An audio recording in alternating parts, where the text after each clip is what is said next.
कलयुग के आते आते रिश्तों में मिठास कम होने लगे। हर रिश्ते में स्वार्थ और लोभ की कड़वाहट घुलने लगी। वो मिठास जो इंसान ही नहीं हर जीव को अपनी ओर आकर्षित करता है, आपस में जोड़ कर रखता है, जिसके होने से रिश्तों की गरिमा और मनुष्य में मनुष्यता बनी रहती है, कहीं गुम से होते जा रहे थे। ऐसे समय में श्री साईं का आगमन हुआ। ओम साई राम श्रोताओं, आपका दिन मंगलमय हो। साईं कथाएं में आपका स्वागत है। आइए सुनते हैं साईं की प्रेरणा से उषा कुशवाहा द्वारा लिखित पुस्तक कलयुग में आए साईं के कुछ अंश। आपसे आग्रह है कि वीडियो को अंत तक अवश्य ही सुने। साथ ही लेख और मेरा वाचन पसंद आए तो कमेंट करके अवश्य बताएं। वीडियो को लाइक एवं चैनल को जरूर सब्सक्राइब करें। तो आइए शुरू करते हैं आज की रचना, जिसका शीर्षक है नीम की कड़वाहट खत्म हुई। तो आइए निम्नलिखित शब्दों से मन को एकाग्र कर सुनिए आज की रचना। इत उत न डोल मनवा साईं साईं बोल।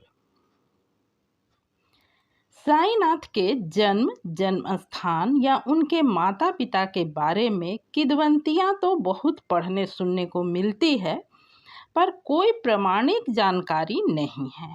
यही कारण है कि श्री कै गोविंद रघुनाथ दाभोलकर द्वारा लिखित श्री साईं बाबा संस्थान शिरडी द्वारा प्रकाशित श्री साईं सचरित्र ग्रंथ में बाबा के जन्म से संबंधित कोई जानकारी नहीं दी गई है।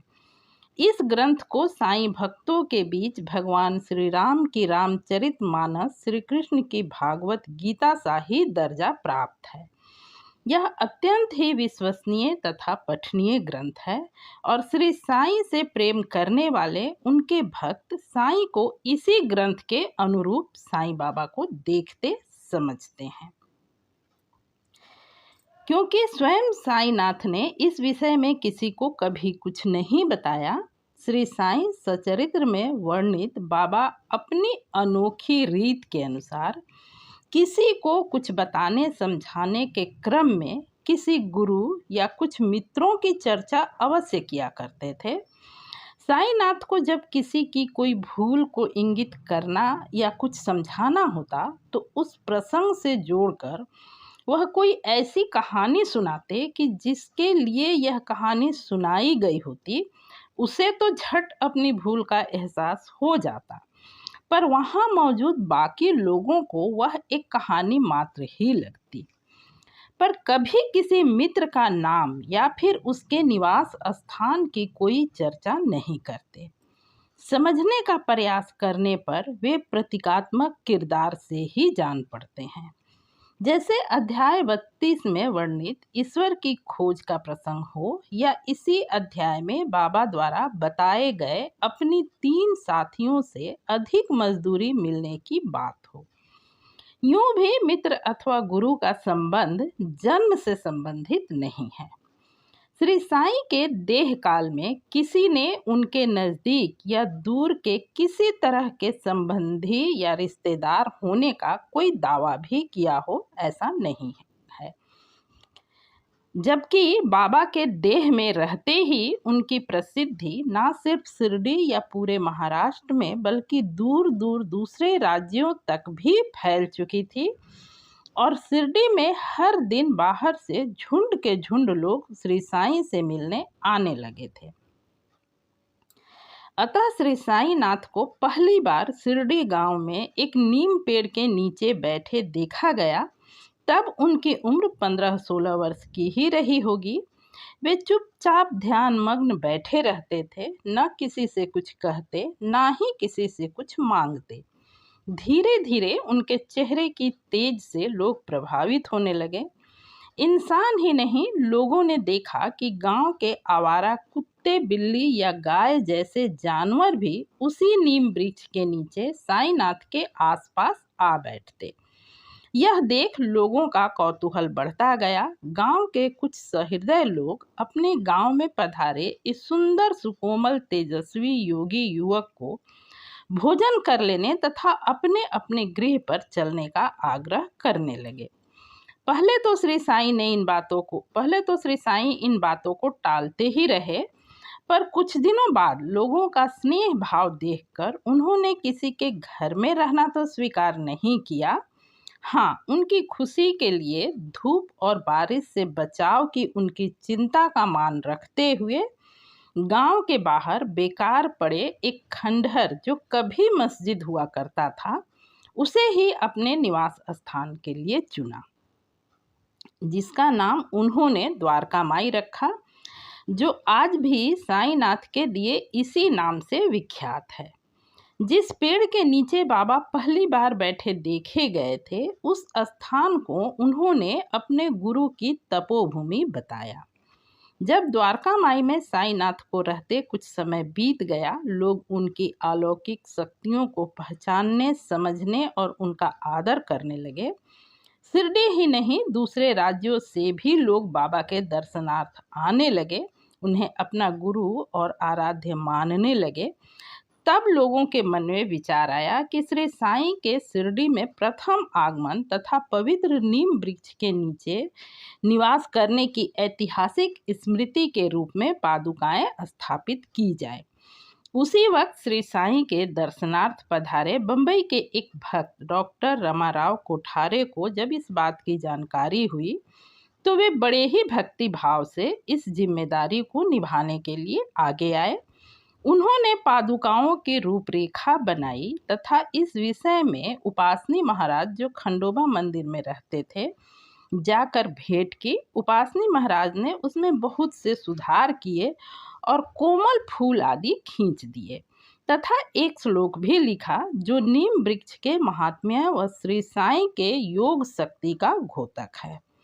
सदा नीम वृक्षे मूलाधिवासा सुधा सर्विणम तिक्त भक्त प्रियंतम तरुकल्प वृक्षाधिकम साधयंतम नमामि स्वरम सद्गुरु साईनाथम। ये पादुकाएं बंबई में तैयार कराई गई और बाबा के अनुमति से श्रावण पूर्णिमा के दिन नीम वृक्ष के नीचे इसकी स्थापना कर दी गई। आज भी वह स्थान बाबा की समाधि मंदिर के समीप गुरु स्थान के रूप में मौजूद है। इस स्थान पर भक्त बड़े ही श्रद्धा भाव से अपना माथा झुकाते हैं। इस प्रसंग का श्री साईं सचरित्र के अध्याय 5 में बड़ा ही सुंदर और विस्तार पूर्वक वर्णन किया गया है। नीम वृक्ष ही क्यों? साईं पहल एक योगी के रूप में देखे गए थे। ऐसे में किसी मंदिर, मस्जिद, कोई वन वीराना या फिर कोई और पेड़ भी हो सकता था। भगवान श्री राम ने अपने पूरे अवतार काल में राजसी सुख वैभव का भोग उपयोग लगभग ना के बराबर ही किया है, अपितु उनका अधिकाधिक समय वन में भटकते हुए या न चाहते हुए भी राजधर्म निभाने हेतु अपनी प्रिय पत्नी सीता को वन भेजने के बाद एक आदर्श पति का धर्म निभाते हुए महल में रहकर भी वानप्रस्थ सा ही रहा। अन्य राजाओं की तरह अपने राज्य की सीमा बढ़ाने की उत्सुकता कभी नहीं दिखती।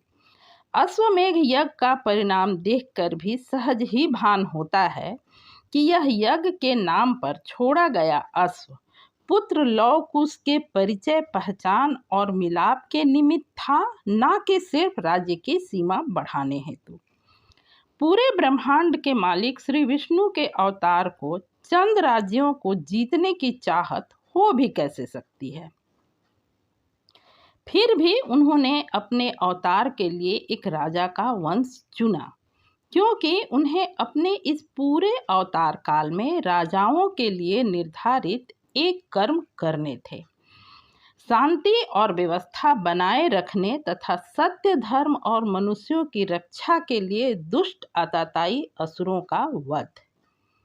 लंकापति रावण का वध तो उन्होंने बहुत बाद में किया, किंतु किशोरा अवस्था से ही भगवान राम के अवतार कार्य आरंभ हो गए थे।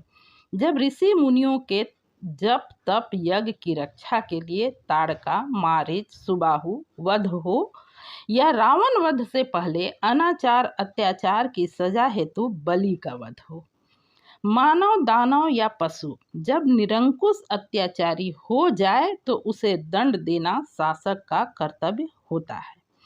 जब जब यह निरंकुशता हद पार करती है, ब्रह्मांड के शासक को आना ही होता है।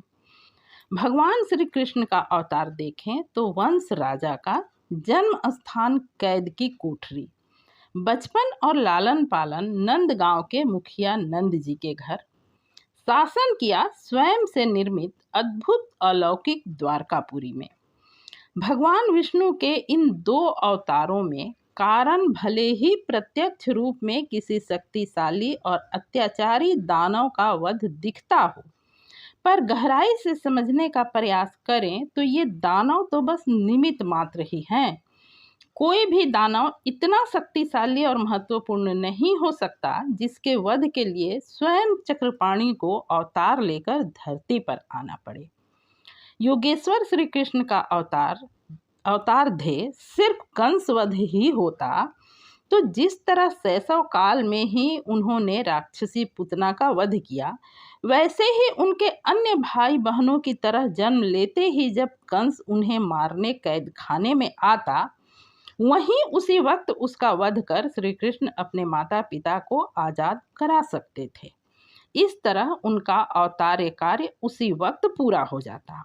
यदि कहें कि उन्हें पुतना, कालिया नाग जैसे और भी कई आसुरी शक्तियों का नाश करना था, इसलिए धरती पर अवतरित होकर इतने समय तक रहना पड़ा, तो यह भी समझ से परे ही लगता है।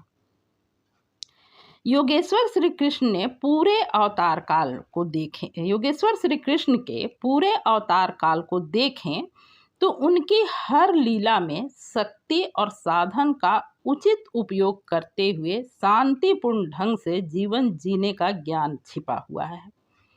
महाभारत युद्ध को रोकने के प्रयास में पांडवों के लिए 5 गांव मांगने हेतु स्वयं दूत बनकर दुर्योधन के पास जाना या जरासंध को कई बार माफ कर सुधरने का मौका देना, यहाँ तक कि शक्ति के गलत उपयोग से संसार में असमानता के अंदेशे से श्री कृष्ण ने कौरवों की माता गंधारी के श्राप को ढाल बनाकर अपने ही वंश का न सिर्फ समूल नाश किया बल्कि अपनी अलौकिक नगरी को भी जलमग्न कर दिया। सृष्टि के रचयिता का यह अवतार मनुष्य को जीने का सही मार्ग दिखाने के लिए ही था। उन्होंने अपने पूरे अवतार काल में जियो और जीने दो जैसी शिक्षा की रोशनी फैलाई। यही कारण रहा होगा कि श्री कृष्ण ने जन्म स्थान एक कैद की कोठरी को चुना, जो प्रतीक है अंधकार का, प्रतीक है अत्याचार का। पर इसी अंधेरी कोठरी में यदि सोच को सही दिशा मिल जाए तो उदय होता है एक नई रोशनी का, ज्ञान के प्रकाश का। साईनाथ का प्रथम बार महाराष्ट्र के अहमदनगर तालुके के शिरडी गांव में लोगों ने एक नीम वृक्ष के नीचे ध्यानमग्न अवस्था में बैठे देखा। इस नाते यही उनका जन्म स्थान हुआ। कोई वंश नहीं, कोई धर्म नहीं, कोई जाति नहीं, यहाँ तक कि कोई नाम, कोई पहचान भी नहीं। साई नाम भी शिरडी के खंडोबा मंदिर के पुजारी महालसापति का दिया हुआ है, यानी कोई सांसारिक मिलावट नहीं, क्योंकि ये सब चीजें ईश्वर ने नहीं, हम मनुष्यों ने बनाई है। बीतते युग के साथ वंश, वर्ग, धर्म बनते गए और एक ही ईश्वर की संतान होकर भी इंसान कई वर्गों में बंटता चला गया। फिर शुरू हुआ हर वर्ग का अपने वर्ग को श्रेष्ठ और दूसरे को तुच्छ और त्रुटि युक्त मानने समझने का सिलसिला। फलस्वरूप धीरे धीरे एक दूसरे के प्रति मन में कड़वाहट पैदा होता गया और रिश्ते बिगड़ने लगे। कलयुग के आते आते खून के रिश्ते में भी मिठास कम होने लगे। हर रिश्ते में स्वार्थ और लोभ की कड़वाहट घुलने लगी। जो मिठास जो इंसान ही नहीं हर जीव को अपने ओर आकर्षित करता है, आपस में जोड़ कर रखता है, जिसके होने से रिश्तों की गरिमा और मनुष्य में मनुष्यता बनी रहती है, कहीं गुम से होते जा रहे थे। ऐसे समय में श्री साईं का आगमन हुआ। शिरडी में रहते हुए उनके पूरे देह काल की क्रियाकलापों लीलाओं को समझने का प्रयास करें तो साफ समझा जा सकता है कि श्री साईं ने चाहे लक्ष्मीबाई द्वारा लाई रोटी को खिलाकर पशु के प्रति दया और प्रेम रखने की सीख हो, या भंडारे में हर जाति धर्म के लोगों को एक पंगत में बैठाकर प्रेम पूर्वक भोजन कराना हो, आपसी मिठास को बढ़ावा देने हेतु ही रहा। इतना ही नहीं, श्री साईं ने शिरडी में मौजूद एक कुएं के खारे जल को अपने प्रभाव से मीठे में तब्दील कर जीवन में मिठास की जरूरत और अनिवार्यता का एहसास भी कराया था। नीम एक ऐसा पेड़ है जिसका उदाहरण लोग उसके औषधीय गुणों को भूल कड़वाहट के लिए ही दिया करते हैं, और कड़वाहट सदा ही तोड़ने का काम करती है। यही कारण रहा होगा कि करुणा के इस अवतार ने संसार में एकता की मिठास घोलने के लिए सर्वप्रथम इस सबसे कड़वे माने जाने वाले नीम को ही चुना। कहते हैं जानवरों में दिमाग बेशक इंसानों से कम हो, पर सूंघने पहचानने की शक्ति इंसानों से कहीं अधिक होती है। तभी तो श्री साईं के माधुर्य को पशुओं ने भी पहचाना और वे बाबा के आसपास ही मंडराने लगे। जिस नीम वृक्ष के नीचे बाबा को बैठे देखा गया था, जो आज गुरु स्थान के नाम से जाना जाता है, उस पेड़ के पत्ते को चबाकर देखें तो वह आम नीम के पत्तों सा कड़वा नहीं है। अर्थात श्री साईं ने संसार को यह बताया कि जिस स्थान का वातावरण में प्रेम की मिठास हो, वहाँ इंसान और जीव जंतु ही नहीं अपितु पेड़ पौधों में भी मिठास पैदा हो सकता है। आज के लिए इतना ही। यह लेख और मेरा वाचन पसंद आया हो तो वीडियो को लाइक और चैनल को जरूर सब्सक्राइब करें। पूरा वीडियो सुनने के लिए हार्दिक धन्यवाद। ओम साईं राम।